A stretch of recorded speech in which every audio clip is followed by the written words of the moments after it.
Gimana sih cara kita untuk melatih atau menumbuhkan empati di diri kita sendiri? Tips pertama tentu menyadari nafas. Jadi berhenti sejenak, memanjangkan attention span supaya kita here and now fully present, sehingga empati kita lebih tepatnya seperti yang tadi di part 1, perlu jeda, creating pause.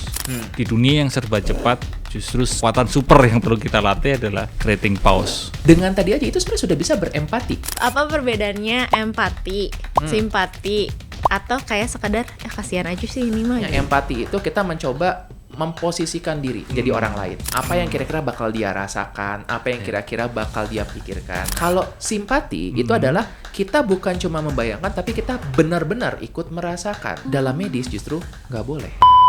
Oke, selamat datang kembali di podcast Ruang Tunggu.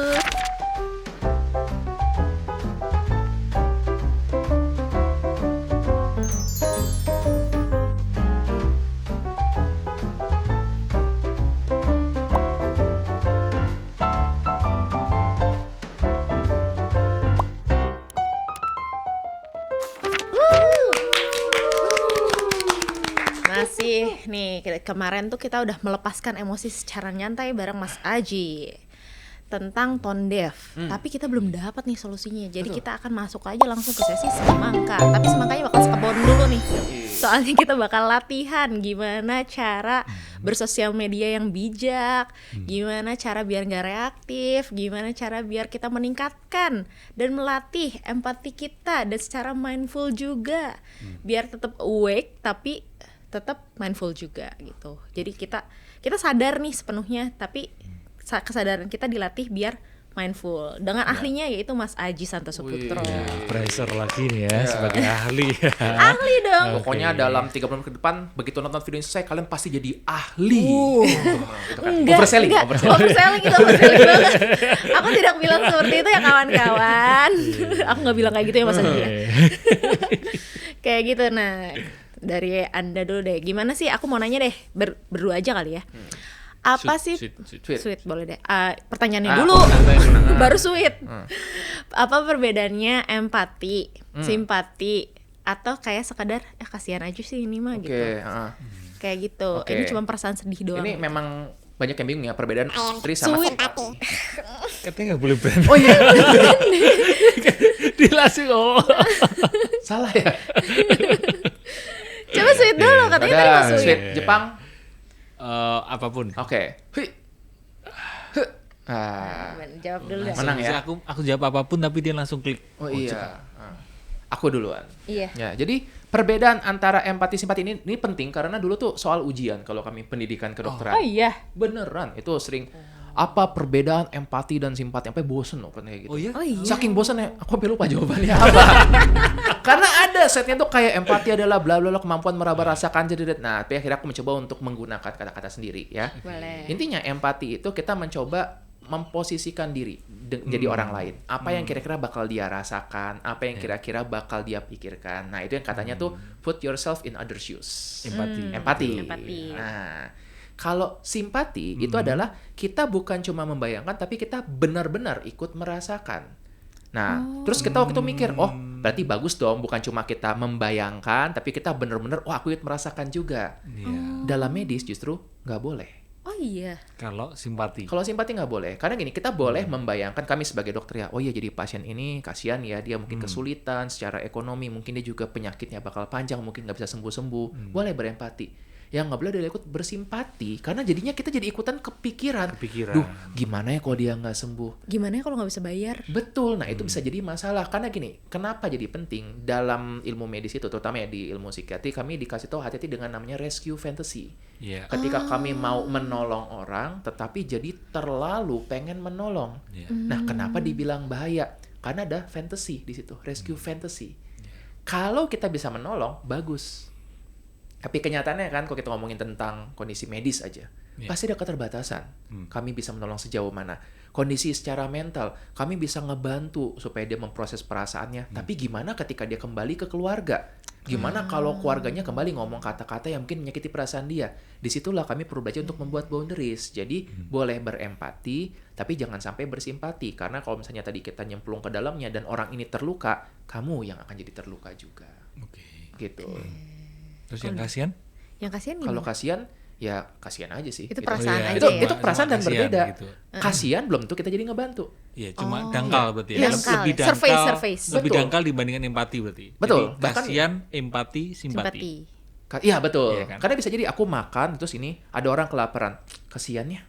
Udah. Iya. Itu aja, itu suatu perasaan yang wajar. Tapi nggak apa-apa kan, perasaan itu pun juga bukan nggak berguna. Iya. Perasaan itu kan memberikan sinyal ke kita bahwa ada penderitaan di sekeliling kita. Bagusnya adalah setelah kita menyadari ada penderitaan, kita juga ngecek refleksi nih, apa yang bisa kita lakukan. Belum tentu juga kita harus melakukan sesuatu. Sinyal tadi ya. Sinyal. Sinyal itu temenmu. Bukan. Si. Ya udah deh, gimana kayak membedain empati yang sehat atau simpati yang sehat Oh, sama iya, yang iya. kayak ini tuh udah over involving gitu. Pertanyaan buat lu spesial dah udah. Pakai telur dua. Karetnya diduain. Gue bungkus. Empati itu kan memang diposisikan sebagai hal yang baik sekali gitu. Tapi hati-hati. Karena kalau diri kita tidak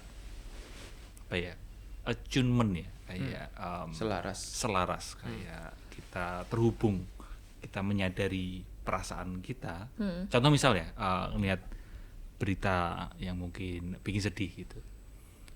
Terus kalau kita langsung reaktif, meskipun reaksinya itu berempati atau reaksinya itu kasihan, ya itu bisa jadi hanya agresivitas kan. Ada kayak dorongan yang begitu kencang untuk langsung tumpahin gitu. Nah, yang disarankan justru kita ketika muncul perasaan sedih, kita sadari dulu, tengok ke dalam, oh ya aku merasa sedih, aku menyadari rasa sedih itu bukan diriku. Ada semacam detachment dengan perasaan itu. Setelah itu baru kita merespon berita sedih itu, merespon perasaan sedih di dalam dengan berempati. Maka empati itu tidak terlalu akan menggulung emosi kita gitu. Ya kayak stand up comedian kan dia di stage bisa menertawakan tragedi dia.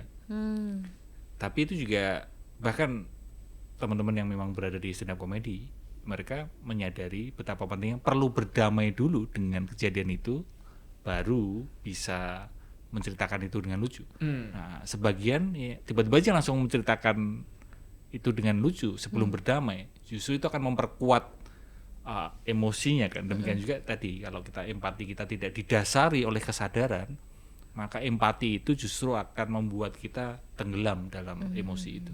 Nah, ngomong-ngomong soal bersosial media dan reaktif, gimana sih kita mau berempati nih, tapi misalnya ada berita nih, terus kita mau berempati nih sama berita ini, contoh misalnya kasus bullying atau misalnya kasus apa gitu, kita mau berempati dengan cara nge-share, tapi gimana caranya untuk kayak kita nggak reaktif sama kasus tersebut gitu.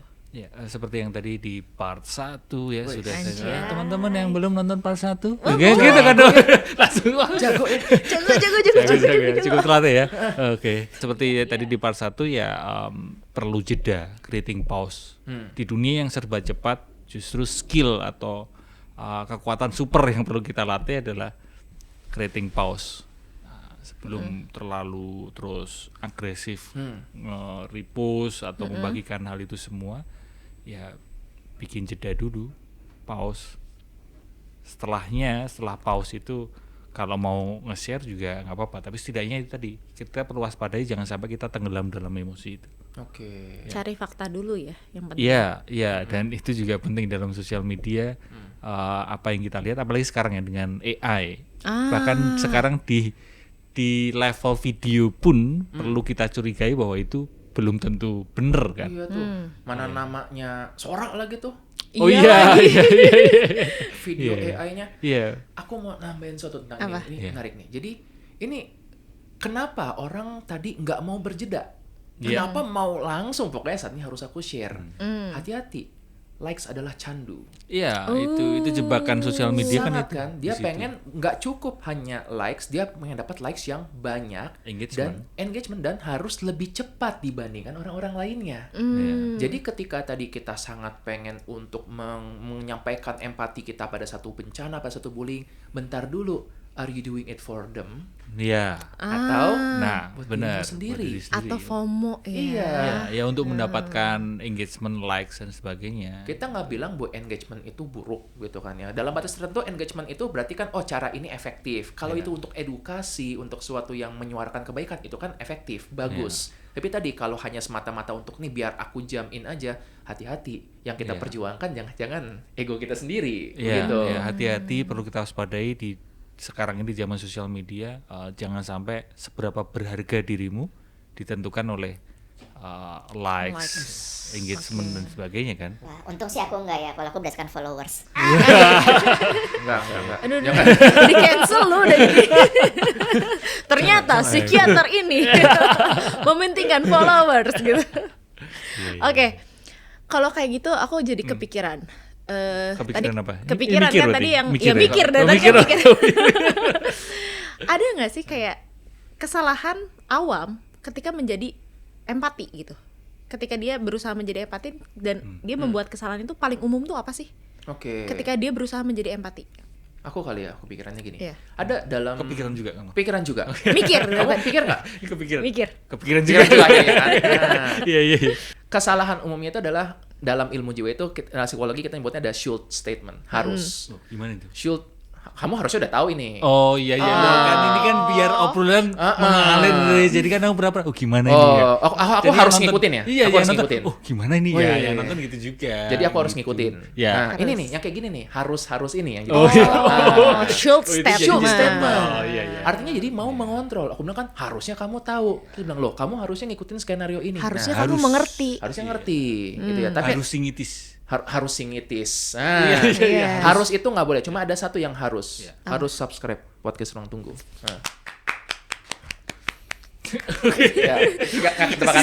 Smooth. Arahnya ke situ ya. Iya. ternyata ya. Ngomongin tentang harus nih. Kenapa jadi berbahaya? Karena tadi ketika kita jadi pengen mengendalikan, misalkan kan bahwa wah daerah ini bencana nih. Wah, harusnya kan orang-orang ngebantu. Harusnya bla bla bla. Oke.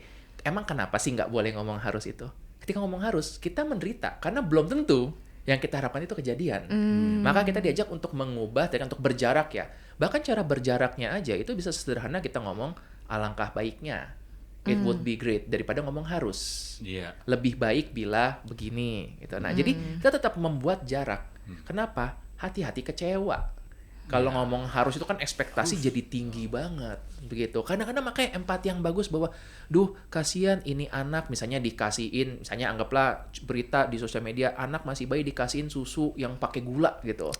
Harusnya orang tuanya itu memberikan ASI eksklusif, harusnya pakainya susu yang bergizi. Iya. Betul sih. Tapi kan kamu nggak bisa mengendalikan itu. Iya. Ketika besok kamu melihat lagi update, lah ibunya masih ngasih air gula, kamu yang menderita. Iya. Begitu. Aku juga jadi kepikiran soal rage bait, tau nggak? Kepikiran lagi. Iya kepikiran terus aku ngobrol sama kalian gue banyak mikir ya. Soal tau nggak sih soal Gimana Rach?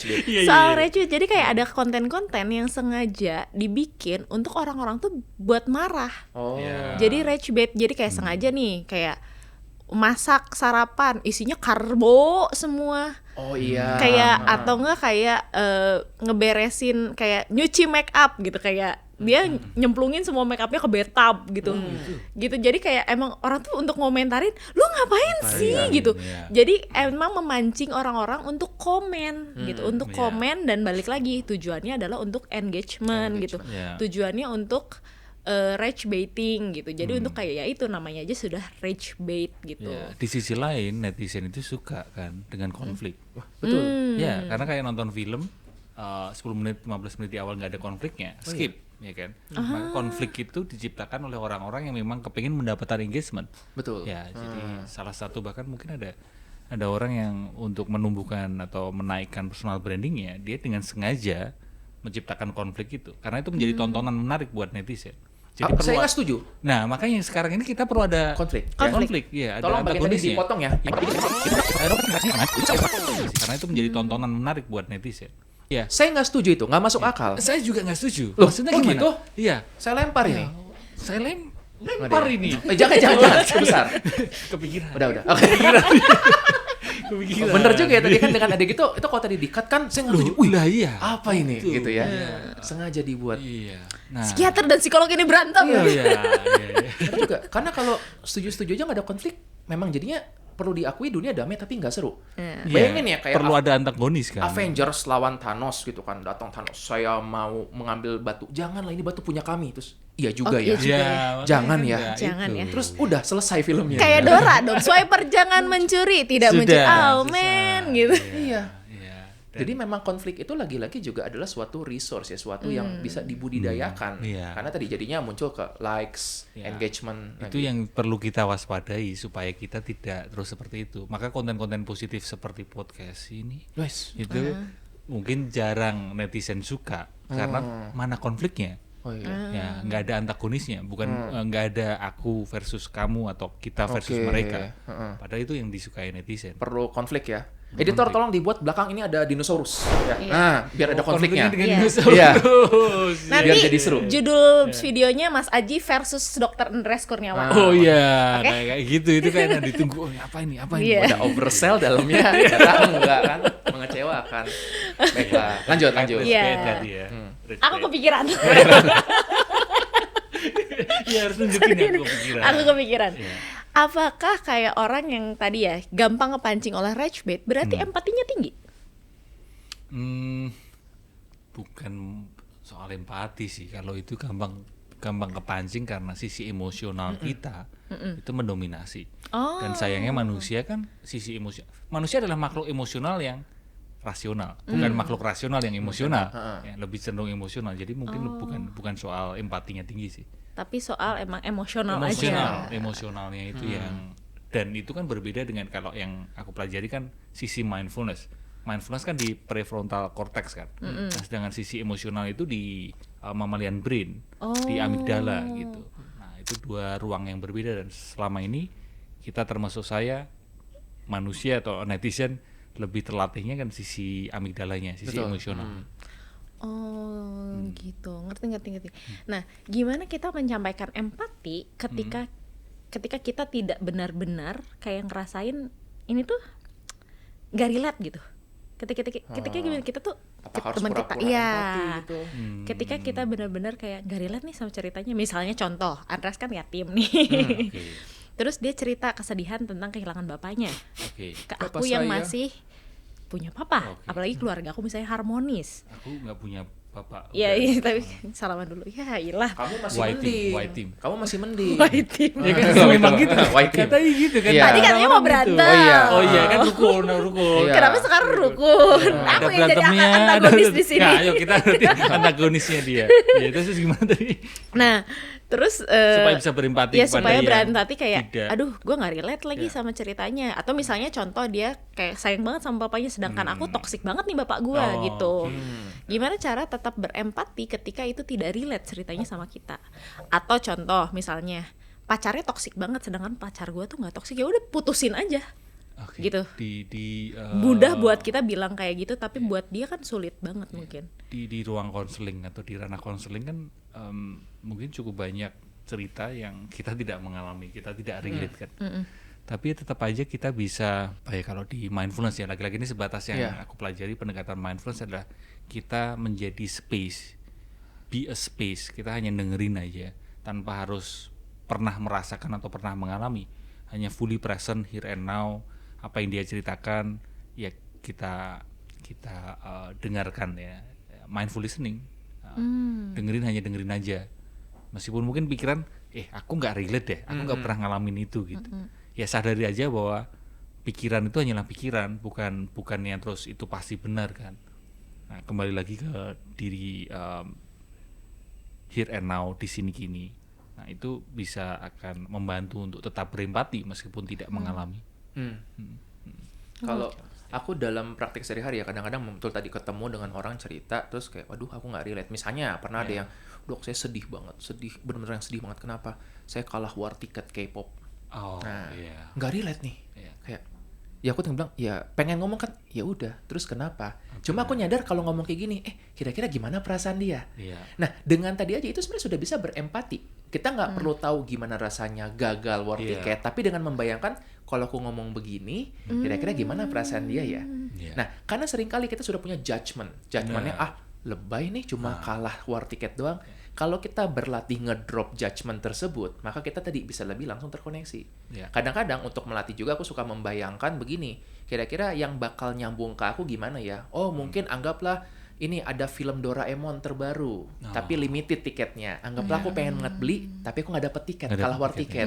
Aku bisa bayangkan, oh ya, jadi kira-kira tadi rasanya kayak kehilangan sesuatu yang aku tahu. Aku bisa nonton nyusul, mungkin bisa nonton mungkin di platform streaming, tapi beda loh rasanya ketika live experience-nya itu kelewat. Nah, itu satu cara latihannya supaya kita jadi bisa berempati. Tapi tanpa itu pun cukup sadari bahwa kita punya dampak. Kata-kata itu bisa berdampak pada orang lain. Ya, kalau ngomongin kehilangan, aku juga pernah ada temen yang ceritalah ke aku. Dia kehilangan bahkan belum memiliki. Ada orang-orang yang merasa kehilangan. Loh, belum memiliki. Padahal sebenarnya dia belum memiliki orang tersebut. Kayak misal misal PDKT atau dia naksir seseorang, dia belum memiliki, belum jadian, belum pacaran atau belum menikah sama orang itu, tapi ketika orang itu udah sama orang lain, terus dia merasa kehilangan gitu. Nah, sebelumnya aku merasa, masa sih kok merasa kehilangan padahal belum memiliki. Tapi lama-lama ada kok orang-orang yang memang kita tidak bisa menyepelekan perasaan kehilangan meskipun belum memiliki. Ya kayak kamu tadi kan. Kamu mungkin nggak relate tentang war tiket gitu. Tapi ya memang ada orang-orang yang mengalami dan sedih gitu. Ya, sehingga kalau aku juga terus belajar bahwa hidup ini tidak terpusat di diriku kan. Ketika hanya menempatkan diriku ini sebagai pusat, maka segala sesuatunya aku takar. Loh, kan aku nggak relate, aku nggak mengalami itu, dan meskipun aku mengalami kelihatannya aku nggak sedih-sedih banget deh gitu. Iya kan? Padahal kan sekali lagi hidup ini bukan hanya terpusat di diriku. Ini sama nggak sih sama yang disebutin sama Mas Aji di part 1? Kalau kalian belum nonton videonya boleh ditonton dulu ya. Nanti abis ini kamu yang promo part 1 kan? Udah dia belum. Ya, yang itu tentang yang namanya silent empathy. Silent empathy. Yang tadi bukan sih, kayak tadi contohnya gitu, kayak ya udah dengerin aja gitu. Bukan sih, kalau silent empathy lebih ke ya bisa dikatakan kalau silent empathy kan, kalau tadi konteksnya sosial media ya. Iya. Jadi bisa jadi dia nggak nge-post. Orang yang nge-post belum tentu tidak berempati. Ya kan? Atau orang yang nggak nge-post tentang makanan bukan berarti dia selama ini nggak makan. Bener. Loh, ya kan? Iya benar juga. Kita terjebak dalam sosial media reality. Ya, sosial media reality. Kalau dulu kan reality show di TV. Nah, kita terjebak dalam fenomena sosial media reality. Orang beranggapan, kalau dia nggak berempati, dia nggak nge-post empatinya, berarti nggak berempati.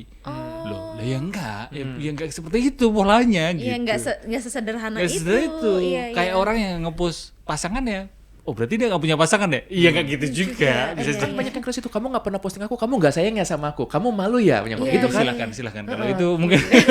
Enggak. Ini obrolan rumah tangga dulu ya? Oh iya, diposting. Dipaksa, Mas. Nah, itu ya kan. Iya. Ditutup dulu aja. Kita kan antara laki-laki bercerita. Silent empathy tadi itu ya. Dia berusaha kembaliin ke konteks. Seperti yang kita bahas di part 1. Nah, saya perlu ngomong. Kan bahas di part 1. Tadi diomongin mereka begitu. Nonton. Dah, tugas saya selesai.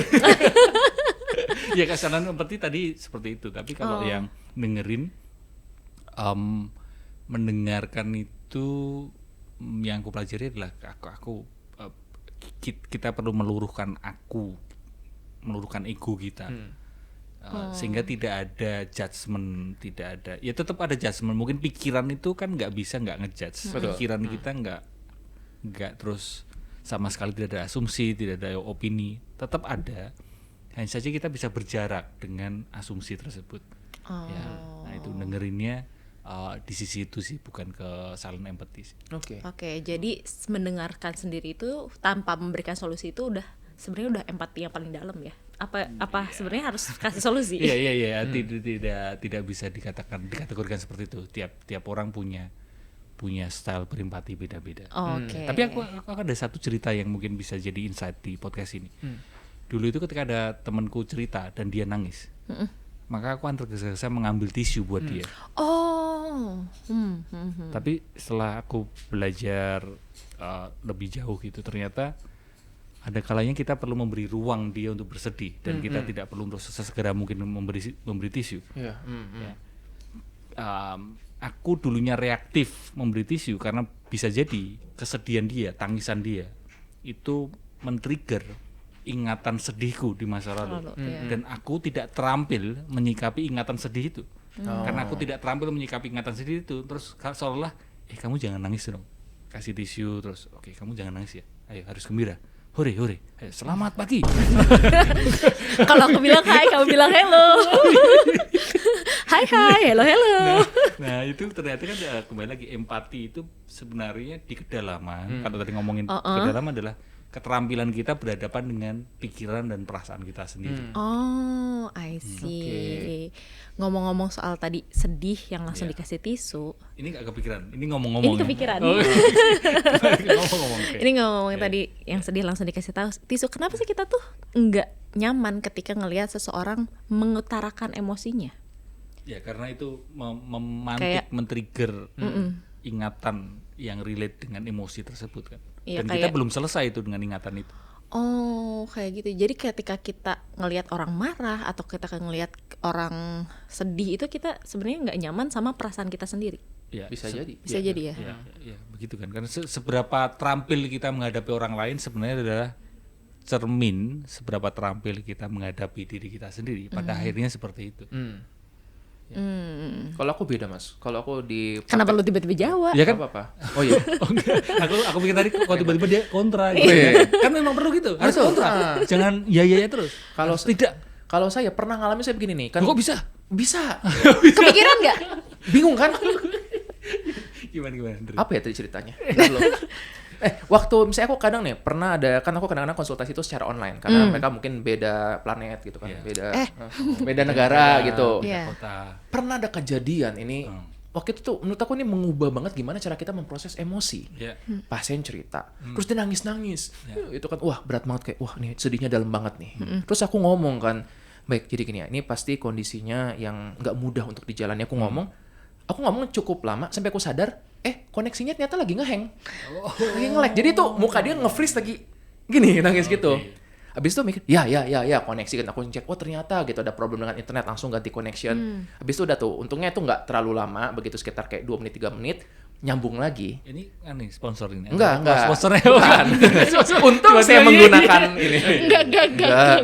Enggak lah. Belum Buat yang kalau misalnya mau sponsor boleh ya ditaruh sekarang, kita jago kok untuk dropship. Lanjut ya, abis itu tadi itu begitu udah nyambung lagi, dia lagi, halo dok, nah nangisnya berhenti.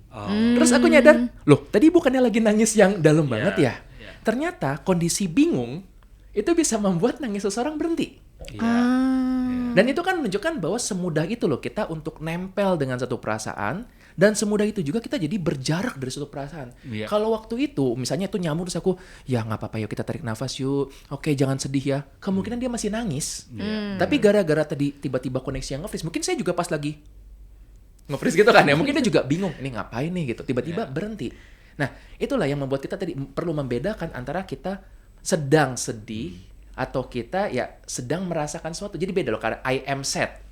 Aku adalah orang dengan kesedihan. Beda dengan I am feeling sad. Aku adalah manusia yang kebetulan sedih ini lagi muncul ke aku. Begitu. Makanya kadang-kadang kalau misalnya sama pasien yang dia lagi nangis-nangis, terus dia yang susah memberikan nangisnya, aku akan menggunakan teknik rahasia. Aku tiba-tiba keluarin boneka Doraemon di depan dia, plak taruh. Bingung dia. Terus ini kayak, kenapa dok gitu, udah nggak apa, biar berhenti aja nangisnya gitu. Tapi aku bukan melarang dia untuk nangis, aku cuma bilang nih, segampang itu emosi kita tuh untuk dipasang dan dilepas. Nah aku mau mengajak dia untuk yuk nggak apa-apa ketika lagi muncul emosi dirasakan dulu, diproses. Tapi ingat kapanpun kita bisa melepas itu minimal dengan bingung. CBD sekali ya. CBD sekali dia kelihatan ya. Jadi kalau misalnya gitu, behavioral langsung kan. Itulah kenapa kadang pemerintah suka bikin pernyataan yang bikin kita bingung. Aduh, aku tidak tahu cara menyelamatkan ini, tolong teman-teman. Dia ini di crop sih. Oke, kalau gitu kita langsung masuk aja ke semangka yang bener-bener Semangka semangka. beneran, ya. Kita langsung aja memberikan sesi mengupas solusi kehidupan. Jadi dilempar gini mas, jadi langsung ke sesi. Semangka, sesi mengupas solusi kehidupan. Deneng. Terus kita telepon gini, Tang, halo gitu. Halo. Nah, udah. Solusinya dong kakak. Nah, Beneran gitu. Beneran. Rinka ini ngerti. beneran lu nonton podcast kita Nah, gak sih? Nggak pernah. Dia nonton tapi nggak sampai sesi semangka. Semangka. Iya, Karena dia solusinya udah tahu. Udah tahu. Ahli. Ya udah. Jadi solusinya tentang apa? Gimana? Oke, tadi kan kita tuh udah ngomongin empati gitu. Selain kayak menambahkan apa sih namanya tuh attention span, gimana sih cara kita untuk melatih atau menumbuhkan empati di diri kita sendiri gitu. Oke. Dari Mas Aji gimana, dari kamu gimana? Tips pertama kalau saya sih karena di sisi mindfulness ya, tentu menyadari nafas. Ya, jadi berhenti sejenak, attention span semakin panjang, memanjangkan attention span dan sadari nafas supaya kita here and now fully present. Karena ketika kita fully present maka kita tidak hanyut terseret oleh pikiran-pikiran masa lalu, tidak hanyut terseret oleh pikiran masa depan, dan juga tidak hanyut terseret oleh emosi kita, sehingga empati kita lebih jitu lah atau lebih tepat gitu tips saya. Oke. Kalau kamu? Kalau aku agak beda nih, ya karena kan alirannya CBT ya. Jadi saranku adalah kita Bingung. fokus ke nafas. Oh, fokus. Nah, Sama. kamu menyadari. Oh, iya, iya, Kalau iya, aku iya. kognitif, Fokus. berarti Ya, fokus fokus. ke nafas, Iya, iya. begitu. Oke. Nah itu kalau real life lah gitu ya. Jadi kan kita bisa mengalihkan perhatian kita ke nafas, menyadari begitu. Sama sih gitu. Tapi kalau aku mungkin tambahan dikit ya. Mengenai karena part 1 kita pernah ngomongin tentang tone deaf. Nah, yang berada di era sosial media. Jadi mungkin aku akan berikan tips potongan semangka tentang gimana cara kita bersikap di sosial media supaya nggak jadi nyebelin. Oh, gimana tuh? Mau tahu kan? Mau tahu? Mau tahu? Ada semangka. Wes, ada semangkanya. Ini serius, ini ada namanya online disinhibition effect. Nah, jadi yang namanya online disinhibition effect ini membuat kita di sosial media bisa jadi lebih jahat. Aku punya cerita kemarin itu waktu di beberapa waktu yang lalu ya, aku tuh ngeposting di X. Ya nggak usah sebut nama aplikasi, sebut aja X gitu ya. Nah, Kan itu aplikasinya namanya. itu kan jokes kita di part 1. Oh iya. Jadi intinya aku waktu itu menemukan lagi pas malam hari keluar rumah gitu. Menemukan seekor anjing. Anjing dikatakan anjing liar nih gitu, kayak di depan rumah. Aku sapa hai, terus dia balas yo gitu. Enggak. Komikal sekali ya. Aku melihat dia, terus kayak ada anjing tumben, karena gini memang ada beberapa anjing liar dekat rumahku, tapi aku belum pernah lihat yang satu ini, gitu kan. Nah, terus habis itu lihat, oke deh, ini abis hujan, mungkin dia berteduh dari hujan. Terus aku waktu itu ngomong sama Sora bahwa di depan rumah kita ada anjing nih. Terus yaudah deh kita biarin aja dulu, kalau misalnya sampai besok pagi masih ada di situ, takutnya ini anjing nyasar gitu kan. Nah, akhirnya besok paginya pas aku bangun melihat bener masih di situ, gitu. Aku nyapa halo, dibalas hai gitu. Balik lagi. Jelek banget nih. Jokes bapak-bapak bener-bener. Tidak, nggak jadi. Tapi begitu aku lihat tuh menyadari, ini anjing hilang nih. Bukan anjing liar, karena kalau anjing liar pasti dia udah keliling-keliling, ya kan. Nah ini dia stay di situ. Pas aku lihat, bener dia pakai harness, jadi kayak baju buat anjing itu. Biasanya berarti ini ada pemiliknya. Nah, aku langsung mikir nih, wah ini antara dibuang atau kabur dari rumah. Nah itulah aku, oke deh biar aman dulu supaya, karena kan belum tentu ya ada orang-orang sekeliling yang mungkin suka dengan anjing gitu. Jadi Ini akhirnya hilang ya? Iya, cerita kan? itu Iya. si elang itu. Nah, habis itu akhirnya kan yaudah kami bawa di rumah dulu, kami rawat dulu sementara sampai mikir ini gimana caranya. Nah, aku kaget pas waktu itu ternyata di punggungnya tuh udah ketancep ini. Panah. Begitu kan. Terus wah, aku lihat nih, wah ini berarti kan di luar kapasitasku. Kita juga ketika menolong orang perlu tahu nih kapasitas kita semana. Satu aku langsung menghubungi kan temanku yang biasa nanganin, ini kayak perlu untuk Bawa ke diperiksa ke dokter dokter, hewan gitu. Karena aku nggak tahu yang nancep itu apa. Dugaan kami panah waktu itu. Long story short, untungnya berhasil tertangani dan waktu itu aku membuatkan postingannya di X itu. Nah, waktu itu aku kasih nama sementara namanya Muku gitu. Nah, nama anjingnya Giant gitu. Nah, terus akhirnya ketemu sama pemiliknya. Intinya happy ending. Nah, di situ tuh aku menuliskan bahwa ada yang mencoba untuk bilang mau nggak nih kita permasalahkan, kita up, karena tadi terkait tentang hewan yang dipanah itu tuh ternyata bukan pertama kali kejadian. Iya. Akhirnya aku bilang bahwa Dan korbannya nggak cuman anjing betul, doang, tapi ada kucing juga. gitu. Nah, jadi akhirnya aku waktu itu memutuskan bahwa kami ditawarkan untuk ini dan kami memutuskan enggak deh, nggak memperpanjang karena kan ya kami khawatir, gimana juga nggak tahu berurusan sama siapa, dan kami memutuskan ya sudah, yang penting kami jaga diri masing-masing, mengedukasi orang-orang dekat kami. Ada komentar. Wih, muncul. Ada ya? Ada komentar di X itu, Anda salah.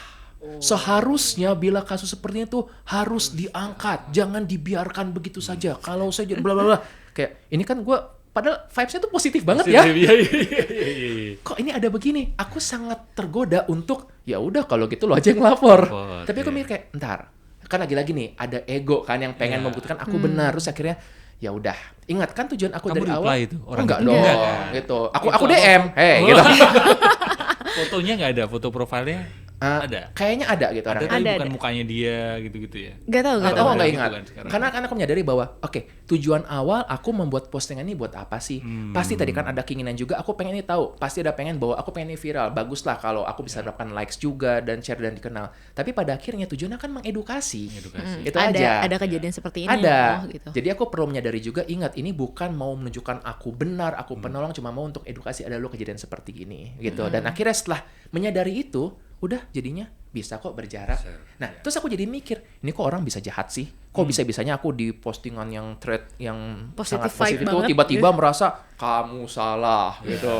Nah, itulah yang tentang online disinhibition effect. Ketika kita berada di ranah online, kita tuh jadi susah buat ngerem. Inhibition artinya ngerem. Disinhibition gagal ngerem. Online disinhibition effect, jebol remnya. yang remnya jebol, remnya belum ketika kita berada di online. Ada beberapa faktornya. Ya, yang pertama itu adalah karena memang kita nggak ketemu secara langsung, jadi face to face interaction itu nggak ada. Barrier pertama ini tentang ini manusia lo yang kita ajak ngomong itu hilang. Nah, bisa dua, berlindung di balik anonimitas. Makanya tadi kan bertanya tentang itu. Kalau ini namanya misalnya kayak misalnya new user 00472, oke, mungkin aku bisa cuekin. Tapi ini ada loh namanya, ada profile pic-nya gitu kan. Nah, jadi mungkin dia nggak berlindung di balik itu. Tapi ada orang-orang yang berlindung di balik anonimitas. Nah, penyebab lain dari online disinhibition effect ini karena nggak langsung dia mendapatkan respon. Anggaplah waktu itu aku ngebales ya kayak ya udah lo aja yang urus sendiri. Bisa jadi dia ngetiknya jam 7, aku balasnya jam 10, dia baca jam 5 sore. Iya. Gitu kan? Jadi ada jaraknya. Beda kalau misalnya aku langsung ngomong ke Mas Aji, misalnya aku cerita, Mas Aji bilang, wah kamu salah. Mas Aji langsung melihat reaksi saya. Itu mungkin kita jadi ngerasa, gue barusan salah ngomong ya. Nah, Betul. dan ini yang berbahayanya, online disinhibition effect bisa terjadi karena ketika dia misalnya ngomong sesuatu yang savage, ngata-ngatain atau apa, kadang kan ada orang yang likes ya. Yang manas-manasin, wak, wow, savage gitu, wah, bener banget kan, hehehe. Wah. Itu membuat dia tadi jadi, weh, aku bener nih. Validasi. Iya. Di dunia nyata, kayaknya kecil kemungkinan kayak gitu. Kemungkinan, iya. Kemudian aku ngatain Mas Aji bajunya jelek, kecil kemungkinan sih pada, weh, likes gitu kan. Mantep kan? Gitu. Gitu. Artinya itu membuat tadi, dia jadi remnya makin belum. Iya. Nah, itu yang membuat kita jadi hati-hati ketika kita di online. Kita pun juga bisa loh jadi lebih jahat. Jangan pikirin orang-orang ini pada jahat. Bisa jadi kita jahat karena kita nggak sadar. Iya. Nah, jadi tadi lagi-lagi awareness itu. Awareness, ya. Ya. Anda salah. Ngomong langsung aku kaget. Wah, Iya, apa? Jadi thumbnail.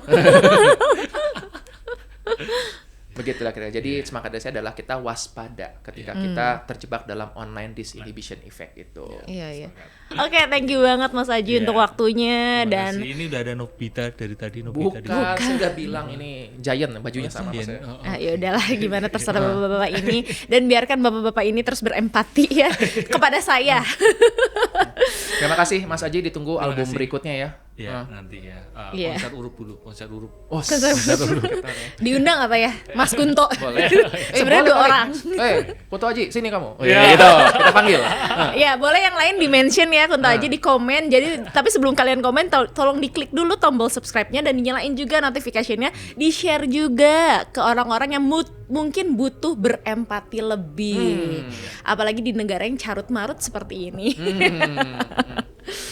Oke, kira-kira kalau kalian mau share video ini, kalian mau share ke siapa? Komen di kolom komentar di bawah. Dan kalau kalian ada pertanyaan atau masukan, boleh diisi juga di kolom komentar atau diklik link yang ada di description box di bawah. Dan sekian aja kali ya. Atau di follow juga Instagram Pod Ruang Tunggu di pod.ruangtunggu dan Instagramnya @der.driamon Aji Santosaputra dan Instagramnya @littlesora. Dan sekian aja. Udah. Baiklah. Kepikiran. Oke. Yuk, di setiap Kalian mulai perhentian- kepikiran gak? Di setiap perhentian.